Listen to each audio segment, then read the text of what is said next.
Welcome to Story Bean, where every story begins with real story. You've heard the stories, right? For centuries, tales of a giant ape-like creature have echoed through the Himalayas. The Yeti, the abominable snowman. It's one of the world's most captivating mysteries. But what happens when modern science finally comes face to face with an ancient legend? In this explainer, we are going to peel back all those layers of myth to find the scientific truth. Okay, let's dive right in with a pretty modern incident that brought all those old stories roaring back to life. We're starting in 2008 with a strange and, frankly, unsettling event high up in the mountains of India.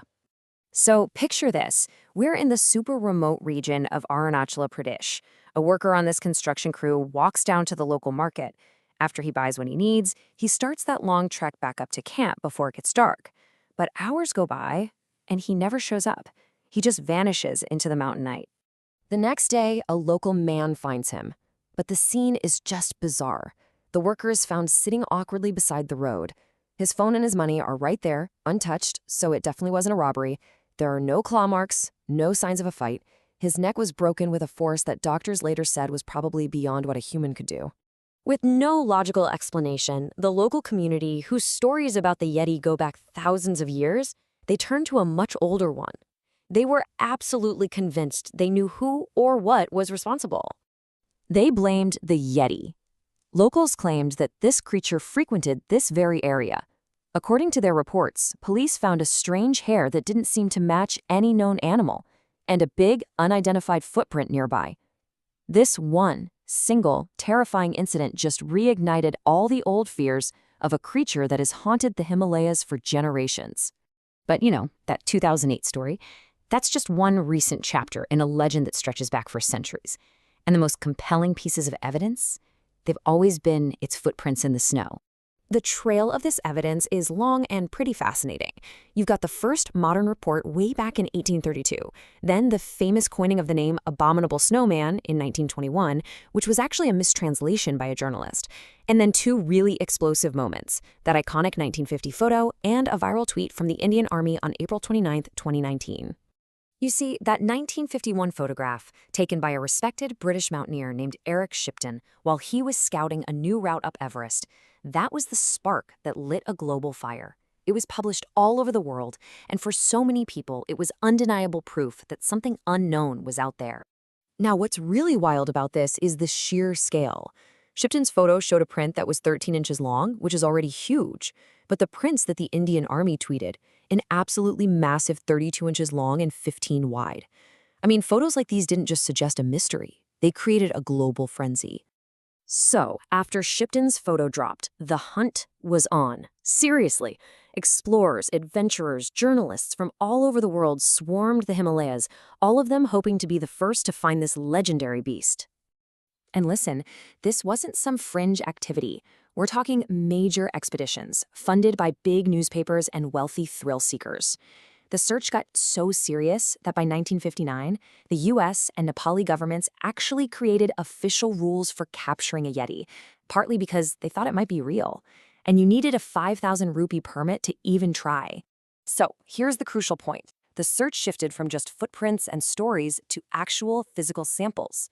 For the very first time, pieces of bone, hair, and skin from supposed relics, like that alleged Yeti skull in the Pangboche Monastery, could finally be put to the ultimate test: scientific analysis. So, with decades of eyewitness accounts, these compelling photos, and now physical samples in hand, what did science finally uncover? Well, the truth turned out to be a lot more clever and way less monstrous than anyone expected.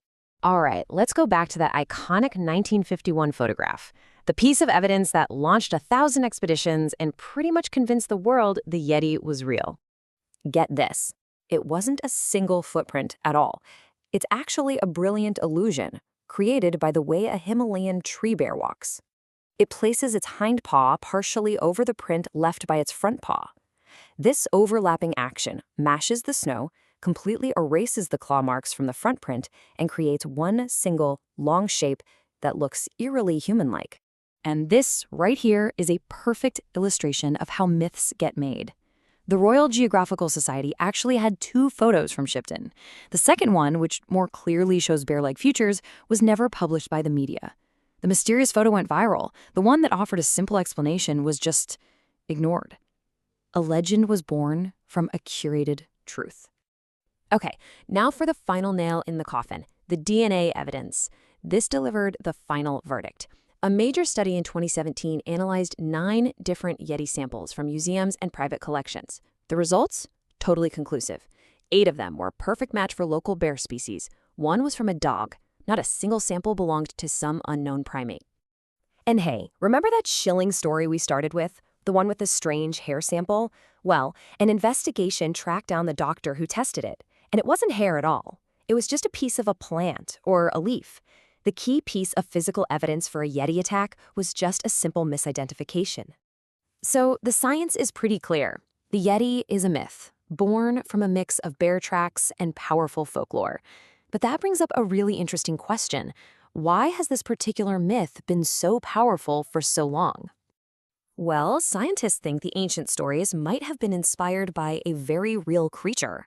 I want you to meet Gigantopithecus, a massive ape that lived in that same region until about 200,000 years ago. I mean, just look at that size difference. This was a real-life giant, standing up to 10 feet tall. It is entirely possible that early humans actually encountered this colossal ape, and the memory, that cultural trauma of a true giant, was passed down through generations, slowly morphing into the legend of the Yeti. And here's a wild number to think about. 80%. That's the estimated percentage of species right here on Earth that scientists believe we have not yet discovered and formally documented.